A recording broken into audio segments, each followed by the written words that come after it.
रेकॉर्डवरील आरोपी आसिफ राजू शेख व 39 राहणार कोल्हापूर रोड सुतार प्लॉट 9 सांगली, सध्या राहणार वाडी वसाहत कोल्हापूर आणि महबूबसाब बाबूसाब हकीम व 49 राहणार कारवार रोड विशालनगर जागीरदार प्लॉट हुबळी राज्य कर्नाटक, सध्या राहणार सांगली यांना सांगलीतील रेल्वे स्टेशन येथून ताब्यात घेतले असून ट्रक चोरीचा गुन्हा उघड करण्यात पोलिसांना यश आले आहे। सदर कारवाई स्थानिक गुन्हे अन्वेषण शाखा सांगली यांनी पार पाडली आहे।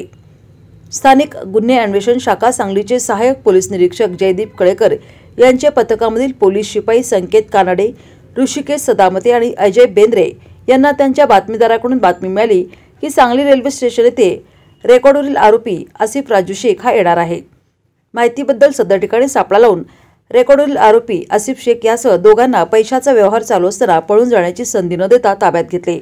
पंचासमक्ष अंगझडती घेतली असता महबूबसाब हकीम यांच्या पॅन्टच्या खिशामध्ये रोख रक्कम मिळून आली। त्यांना सदर रोख रकमेबाबत विचारणा केली असता आसिफ शेख यांनी सांगितले की पेटनाका मणिकंदन हॉटेल येथून ट्रकचे कुलूप दगडाने तोडून ड्रायव्हर केबिनमध्ये प्रवेश करून लोखंडी खिळ्याच्या सहाय्याने ट्रक चालू करून हुबळी येथील महम्मद आयुब पंतोजी राहणार कारवार रोड विशालनगर हुबळी राज्य कर्नाटक यास ट्रक स्क्रॅप करण्यासाठी दिला होता। महम्मद पंतोजीने सदरचा ट्रक स्क्रॅप करता महबूबसाब हकीम यास दिला होता। तरी महबूबसाब हकीम हा या ठिकाणी स्क्रॅप केलेल्या ट्रकचे पैसे देण्यासाठी आला आहे असे सांगितले।